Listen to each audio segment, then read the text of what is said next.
কেন যিনি স্বাধীনতার ঘোষণা দিয়েছিলেন জিয়াউর রহমান সাহেব তার স্বীকৃতি নেই? বুকের ভিতরে তুমুল ঝড়, বুক পেতেছি গুলি কর। বাংলাদেশ জামাত ইসলামী ঢাকা মহানগরী দক্ষিণ শাখা কর্তৃক আয়োজিত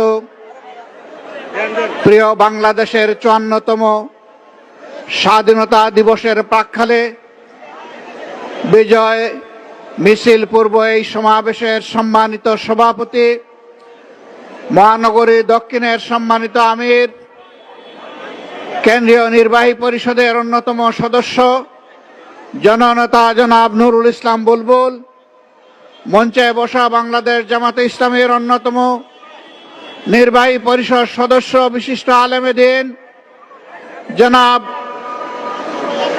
AHM আব্দুল হালিম, মঞ্চে বসা মহানগরী সম্মানিত নেতৃবৃন্দ, আমার সামনে উপস্থিত বাংলাদেশের লাল সবুজ পতাকা মাথায় নিয়ে আজকে যারা হাজির হয়েছেন প্রিয় জনগণ, আমি আপনাদের সকলকে বিজয় দিবসের শুভেচ্ছা জানাচ্ছি ওই সমস্ত ভাই বোনদেরকে যারা শুধু দেশে নয় বিদেশে থেকে আমাদের হারিয়ে যাওয়া, ছিনতাই হয়ে যাওয়া এই বিজয়কে ফিরিয়ে এনে জনগণের কাছে উপহার দেওয়ার জন্য সমান তালে ৫৪টি বছর বিশেষভাবে গত ১৫.৫ বছর লড়াই করেছেন। আমি সমস্ত যোদ্ধাদেরকে আজকে বিজয় দিবসের শুভেচ্ছা জানাচ্ছি। গভীর কৃতজ্ঞতা জ্ঞাপন করছি যারা ৭১ সালে রণাঙ্গনে বুক চিতিয়ে যুদ্ধ করেছিলেন, জীবন দিয়েছেন, বঙ্গুত্ব বরণ করেছেন, লড়াই করে সেদিন বিজয় উপহার দেওয়ার জন্য যারা ঘর থেকে বের হয়ে এক এক করে ৯.৫ মাস যারা রণাঙ্গনে ছিলেন, আমি তাদের সকলের প্রতি গভীর কৃতজ্ঞতা জানাচ্ছি। আমরা জাতি হিসাবে কৃতজ্ঞ জাতি, কিন্তু একটা দল, বিশেষ করে একটা গোষ্ঠীও না, একটা পরিবার জাতিকে কৃতজ্ঞতা বোধ ভুলিয়ে দিয়েছিল।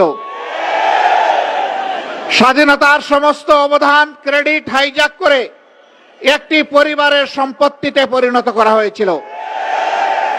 বাংলাদেশকে তারা তাদের জমিদারি মনে করে নিয়েছিল, জনগণকে তারা তাদের প্রজা এবং ভাড়াটিয়া বানিয়েছিল, আমাদের সন্তানদের মুখের গ্রাস কেড়ে নিয়েছিল, মেধাকে পায়ের তলে দোলন করে ক্যাডার ভিত্তিক বাংলাদেশে গঠন করার চেষ্টা করেছিল। সম্মানিত ভাই ও বন্ধুগণ, এরকম একটি বিজয় দিবস আজকে জনগণের মাথায় মাথায় লাল এবং সবুজের টুপি। এই সবুজ হচ্ছে বাংলাদেশের সবুজ জমিন, লাল হচ্ছে আমাদের শহীদদের রক্ত। এটা সূর্যের চেয়েও দামি। এই রক্ত দেওয়া শুরু করেছিল এই জাতি ৪৭ সালে।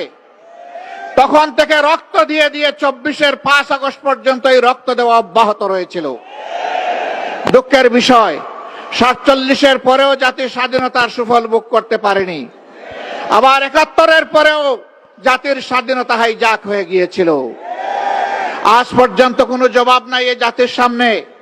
কেন সেদিন মুক্তিযুদ্ধের সর্বাধিনায়ক পাকিস্তানি আর্মির আত্মসমর্পণ অনুষ্ঠানে থাকতে পারলেন না? কেন তাকে পদে পদে অপমানিত করা হয়েছে? কেন তার স্বীকৃতি নেই? কেন যিনি স্বাধীনতার ঘোষণা দিয়েছিলেন জিয়াউর রহমান সাহেব তার স্বীকৃতি নেই? তারা সকলের অবদানকে ম্লান করে, আমি আগেই বলেছি, একটা পরিবারের সম্পদে পরিণত করেছিল বাংলাদেশের স্বাধীনতাকে। মুক্তিযুদ্ধের চেতনার নামে তারা জাতিকে শোষণ করেছে, ধোঁকা দিয়েছে, জাতির উপর জুলুম করেছে, জাতির অধিকার কেড়ে নিয়েছে, জাতিকে দাসে পরিণত করেছিল। বিশেষভাবে অভিনন্দন জানাই যে লড়াই শুরু হয়েছিল ৭২ সাল থেকে সত্যিকারের স্বাধীনতার সুফল ভোগ করার জন্য, জনগণের হাতে স্বাধীনতার সুফল তুলে দেওয়ার জন্য। সেই লড়াইয়ের একটা পর্ব সমাপ্ত হয়েছে ২৪-এর ৫ই আগস্ট। এই ২৪-এর লড়াইয়েও জনগণকে নিজ দেশের স্বৈর শাসকের হাতে জীবন দিতে হয়েছে। তারা জনগণের জীবনকে পাত্তাই দেয়নি। গুলি করেছে মাটি থেকে, গুলি করেছে আকাশ থেকে, গুলি করে জনগণের বুক ঝাঁঝরা করে দিয়েছে। এই লড়াইয়ের প্রতীক হচ্ছে শহীদ আবু সাইদ। হাতের মধ্যে কোনো আগ্নেয়াস্ত্র ছিল না, বোমা ছিল না, ককটেল ছিল না, খালি হাতে আরেক হাতে রাবারের একটা স্টিক নিয়ে সে দাঁড়িয়েছিল। সে বলেছিল, বুকের ভিতরে তুমুল ঝড়, বুক পেতেছি, গুলি কর।